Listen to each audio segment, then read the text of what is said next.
Hello and welcome to another mini training. Today's session is all about some tips for SEO that are easy to implement that we can all do to tweak our SEO a little bit for our website. So before we start, just to introduce myself, I'm Fabi. I'm a virtual assistant and systems expert, and I support other female business owners put the right systems and foundations in place to work with more ease because there's so much to juggle, so much to do. So it's really important to have the right foundations in place that allow you to work without burning out, to work in a more sustainable way. And one of those foundations for me is always having a website in place, for example. And you might have one. And then it comes to the point where, okay, how can we SEO optimize it? So SEO is the search engine optimization. And I know that can cause a lot of fear and overwhelm. And it can sound really scary. Okay, what actually is SEO? And it just feels a bit like, oh, where to even start? So I really get that. I've done another mini training on that before as well, so I go a little bit more in detail. But today I just want to share three very simple, small tweaks that we can all do to optimize your SEO. And because I think the problem that is otherwise is that we often don't end up doing it. We're overwhelmed, we don't know where to start, and then we don't do it at all.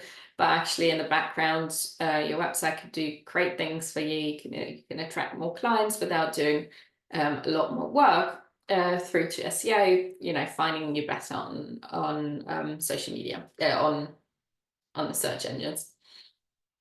So it doesn't need to be complicated. And we can all do some tweaks that are quite easy to implement. And yeah, that won't take up much time, but we can all do them. So first one, which is a bit of like a 2-in-1 tip, but do some keyword research. And there's quite tool, you can use ChatGPT, or there's Answer the Public where you can put some things in and find out what people are looking for. Ultimately, what keyword search is about is finding out what would people be searching for. So what are terms that are they looking for within your kind of field, within what you're working?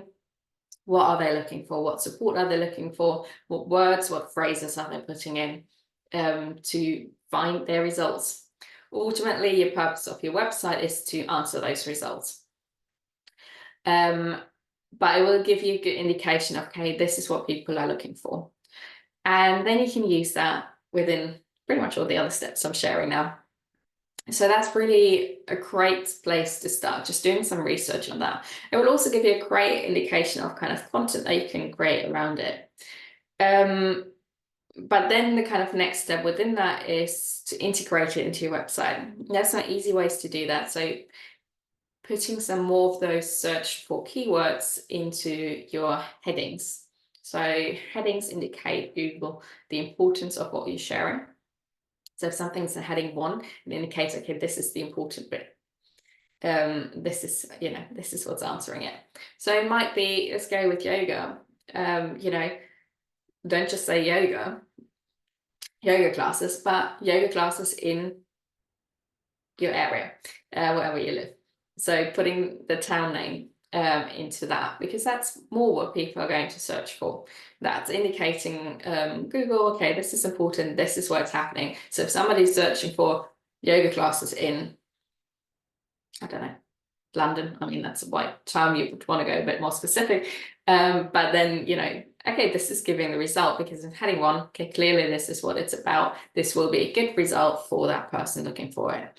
And ultimately, you can do that throughout your website, putting those important keywords into your headings of things that people might be looking for and you giving the answer.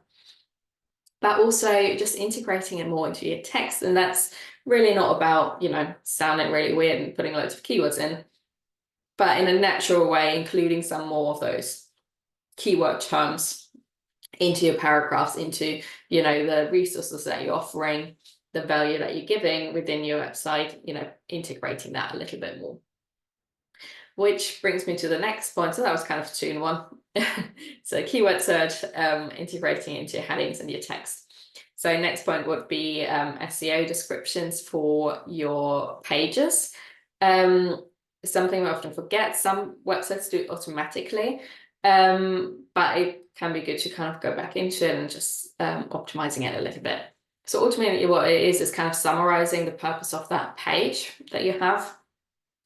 So let's say it's the about page, kind of summarizing, okay, what is the about page about? What are they finding on that page? So again, it kind of gives that results to Google. Okay, this is what the page is about. If you're looking for this, this is a good result.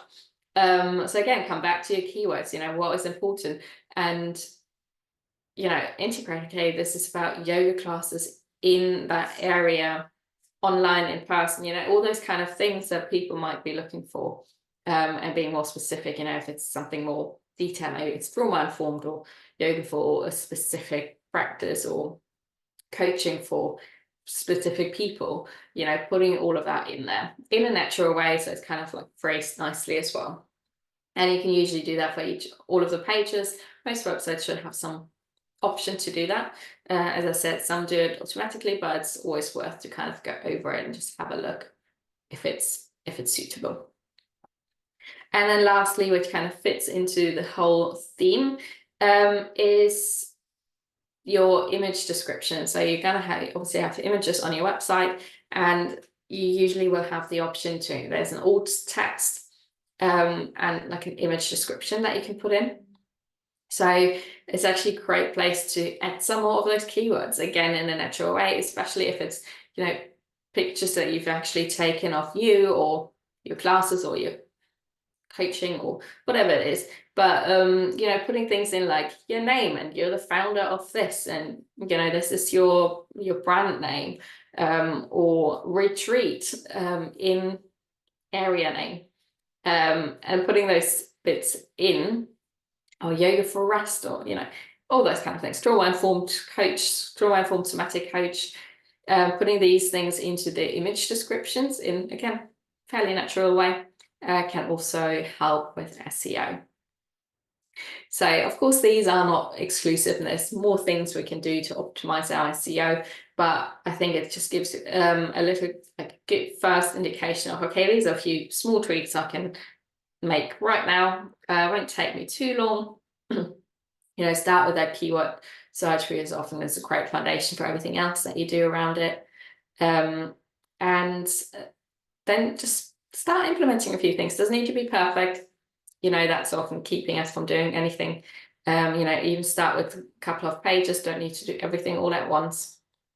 But I hope it gave you a good idea of a few small tweaks that you can that we can all make. And I'd love to know, is this, are these kind of things that you've heard before, or have you already implemented some of these, or are they new to you? And what are you going to implement next? I would love to know, as well as any other insights you have from today's session. I always love to hear from you. And thank you so much for joining for this mini training. And I hope to see you again soon for another one. Take care.